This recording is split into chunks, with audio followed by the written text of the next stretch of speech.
So when you get the McHitch, you want to make sure this stud is fully seated in here. And this is the Allen key screw that you will tighten in once this stud is in place. These tabs come reversed out of the box, so you need to loosen this up, flip this tab around. This is required on both sides to help position and keep the McHitch from twisting one way or another, along with the torquing of this. So you can see that tab that I was speaking about, how it's positioned in the packaging. And here's the, where the big stud bolt goes in. You need a hitch that this fits on. So Rhino has made this to fit the McHitch. So you have to, if you're getting a Rhino hitch, specify what type of hitch you're getting. But aside from that, McHitches are designed to fit onto receivers that are either 2.5 to 3 inches wide on the front face here. There are some distribution hitches that when used with the McHitch require this plate. More on that from your retailer, where you bought it from. John Romer is your resource here in the US of A, so, and well, North America. And for this 4.5 tons, it's 290 foot-pounds. And on the bigger set like this one, it is 490 foot-pounds for the torque. I'll go into that a little bit on how to torque this if you don't have a torque wrench that big. I personally carry a spare socket for this because I've had this break and I needed to remove that out in the field, so having this socket was kind of handy for that scenario. Just food for thought.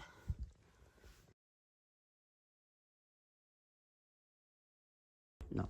So this is the male end. You'll note that there is a grease nipple here. These do come already pre-greased, but periodically you need to grease this.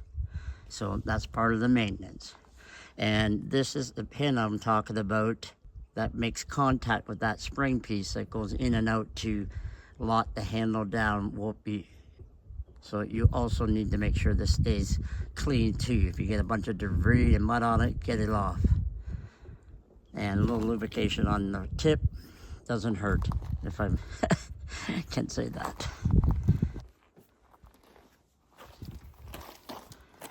So yeah, if you end up moving this around because you want it out of the way, just always ensure that that pin is always facing upward when you go to connect.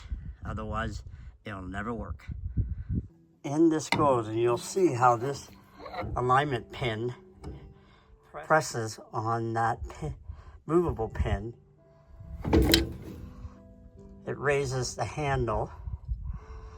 So the whole point is that that notch fits with the handle. So that is why the handle goes up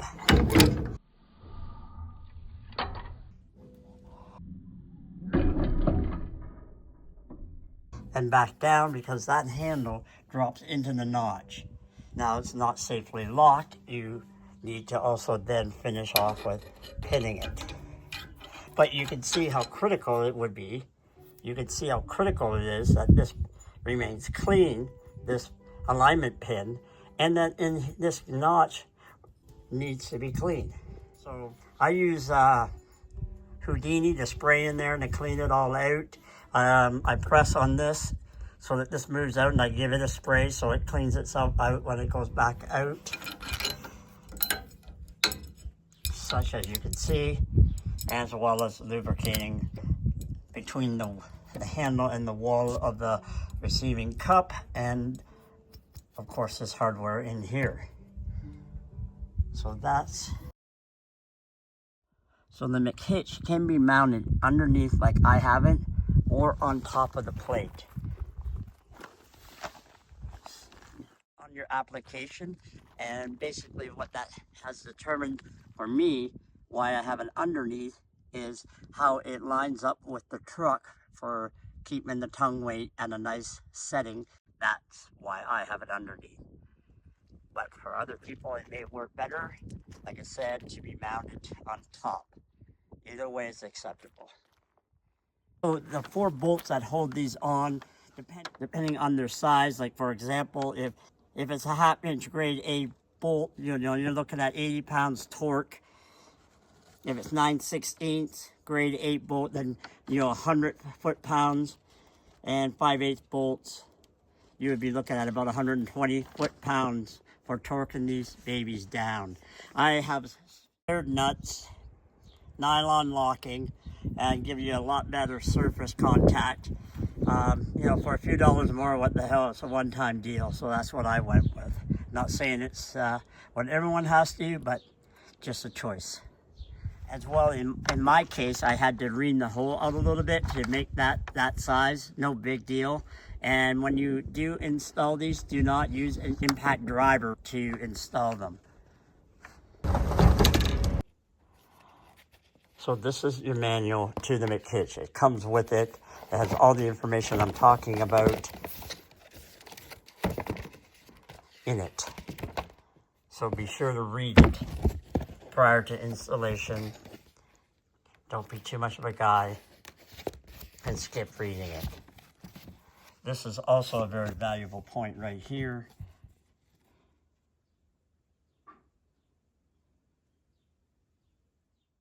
Have issues disconnecting it and reconnecting it. I think more disconnecting it, but to me it is great for a solo person. It's so easy to line up and drop into there. But the thing is, you need to make sure when, no matter the grade of hill you're on, because you can unhitch when it's like this, you can unhitch when it's over here. So the trick really is, you know, you obviously got to chalk your vehicle, but you also need to make sure there's no tension here. It says that in the manual. So when the weight of the tongue is on this, you raise it so that thing is parallel to the ground. And you'll see the weight come off the rear bumper when this gap is filled. Simple. So John has been testing out a plate, which will be an adapter. It'll be part of a kit for the McHitch for pauses. So that way you can now secure your front with the McHitch on this plate. So if you're interested and you own a pause and you want to learn more about this, contact John.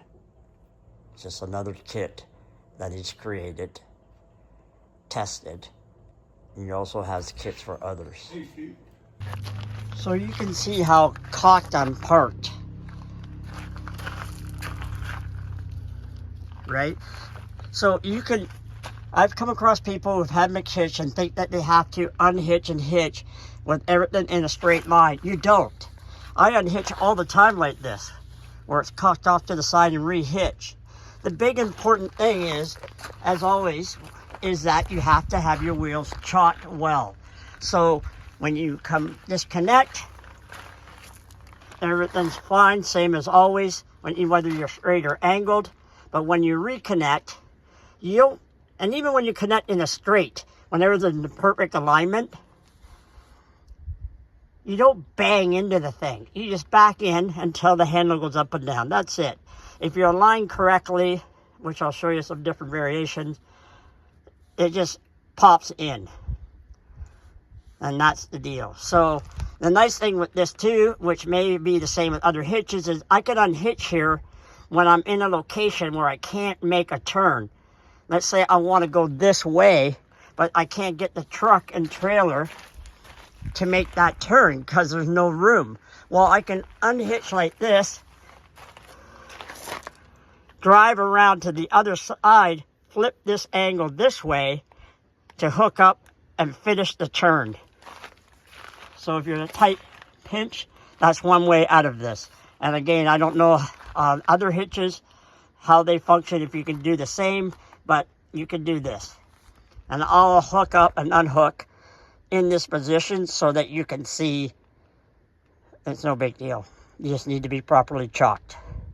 Some of this is going to be obvious to some people, and there are people who will be experienced enough to know this, but I built my own base to allow for more space for that platform.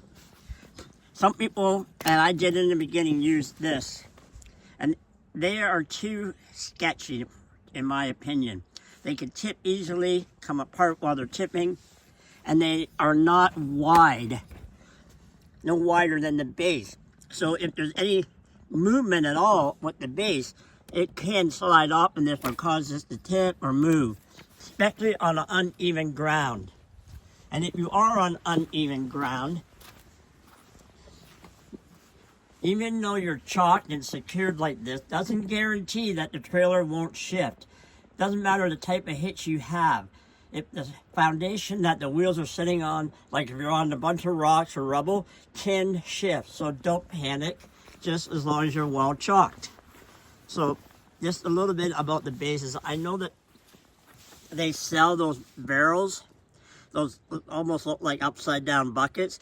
They look really good as well. It's just, this was cheaper for me, so that's what I went with. I glued and screwed it together, and that's my base. But I just really wanted to say, don't go this route. So you can see that the McHitch, the male end, is on an angle upward, and that there's a gap right here. So the weight of the trailer is still on the bumper. So I'm going to raise it till that's basically parallel to the ground. So now that I've raised it, got it, parallel-ish.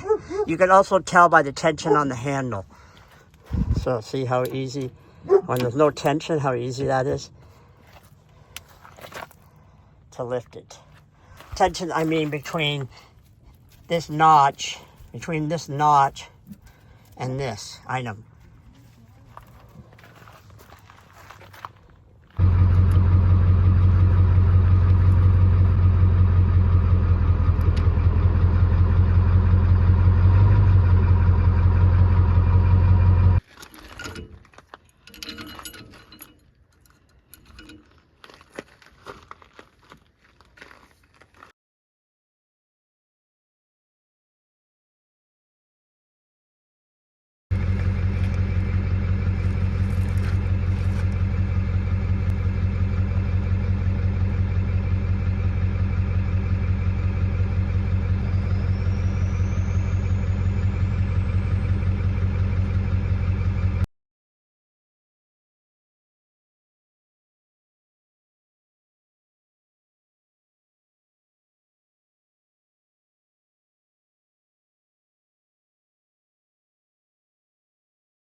So I've double chalked on the back side because it's a downhill slope.